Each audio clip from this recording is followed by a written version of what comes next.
కానీ రమేష్ గారు ఉన్నారు ప్రస్తుతం. రమేష్ గారు నమస్తే.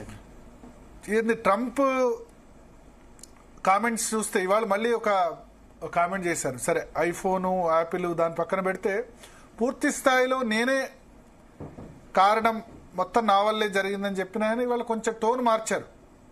నేనే అని చెప్పలేను కానీ నాది కూడా ఉంది రోల్ అని అంటారు. సో దీన్ని మన వాళ్ళు అవుట్ రైట్ గా ఖండించట్లేదు, బట్ ఇండైరెక్ట్ గా మేము డైరెక్ట్ గా మాట్లాడుకున్నామని చెప్తున్నారు. ఎందుకు అలాగా? భరత్ గారు, నేను పిహెచ్డి నా subject matter American studies sir. Delhi Jawaharlal Nehru university school of international స్టడీస్లో. సో నేను ఏం చెప్పినా మీకు కొంత రీసెర్చ్ దాని వెనక కొంత అకాడమిక్ బ్యాక్గ్రౌండ్తోనే చెప్తాను.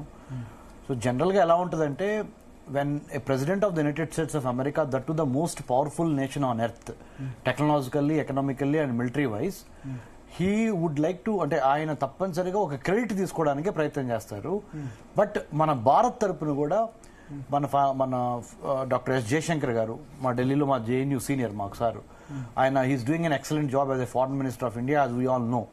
ప్లస్ భారత్ ఆల్సో చెప్పింది ఏమనంటే, we are not happy with what the White House, the President of the United States of America has told about ceasefire ni nene దగ్గర కూర్చోబెట్టి నేనే చేశాను, న్యూక్లియర్ ఆర్మగడన్ అంటారు. అంటే అణ్వాయుధాల మీద జరిగే ఒక మారణ హోమాన్ని నేనే ఆపాను అనే ఈ క్రెడిట్ తీసుకోవటం అనేది అంతగా మాకు రుచించలేదని వెరీ సటిల్ అంటే వెరీ వాట్ యు కాల్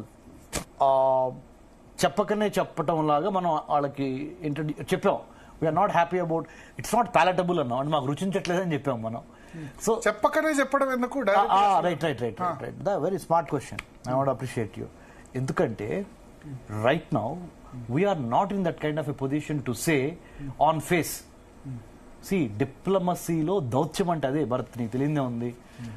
మనకి ఇష్టం, ఎందుకంటే పబ్లిక్ చాలా మంది అడుగుతారు, అర్థం మన కామన్ పబ్లిక్ అర్థం కావాలి. ఎందుకు అమెరికా అధ్యక్షుడు చెప్తాను డైరెక్ట్ గా ట్వీట్ చేసిన ఇప్పుడు ప్రతిపక్షాలు మోడీ గవర్నమెంట్ తిట్టిపోస్తున్నాయి.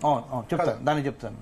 ఇప్పుడు భారత్ పాక్ మధ్య జరుగుతున్న దాన్ని ప్రామాణికంగా తీసుకొని ప్రెసిడెంట్ ట్రంప్ చేసిన వ్యాఖ్యలు అవన్నీ గమనించిన తర్వాత మనకు ఒక ఐడియా వస్తుంది. ప్రపంచంలో ఎన్నో జియో పాలిటిక్స్, భౌగోళిక, రాజకీయ, ఆర్థిక పుష్ అండ్ పుల్స్ ఉంటాయి. బిగ్ పిక్చర్ అర్థం చేసుకోవాలి మనం. బిగ్ పిక్చర్లో ఇండియా వెనకబడకూడదు. ముఖ్యంగా ఓ పక్కన చైనా, ఇంకో పక్కన రష్యా, ఇంకో పక్కన బ్రెజిల్ అండ్ మనకి యూరోపియన్ యూనియన్, ఇవన్నీ పవర్ బ్లాక్స్.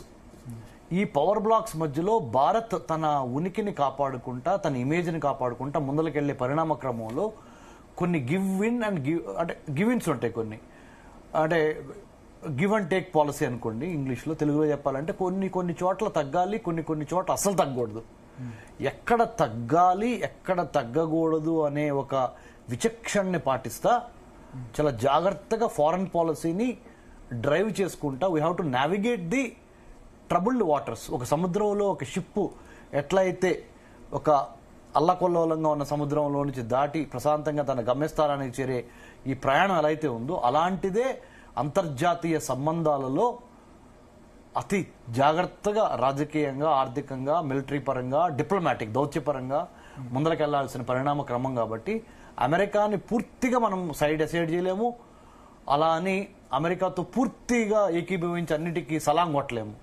ఆ రెండింటి మధ్య బ్యాలెన్స్ మెయింటైన్ చేస్తా మనం ఎక్కడెక్కడ ఏం చేయాలో చేసుకుంటా వెళ్ళటమే రాజనీతి, అదే దౌత్య నీతి. Okay, so that's what.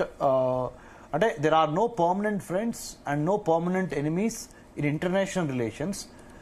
Interest of that particular national interest is the permanent factor that every prime minister of India or the president of India will have to take into consideration. So ఇవాళ Trump స్వరం మార్చడం వెనుక ఏమన్నా మన role ఉందా? మనం ఇట్లా మాట్లాడడం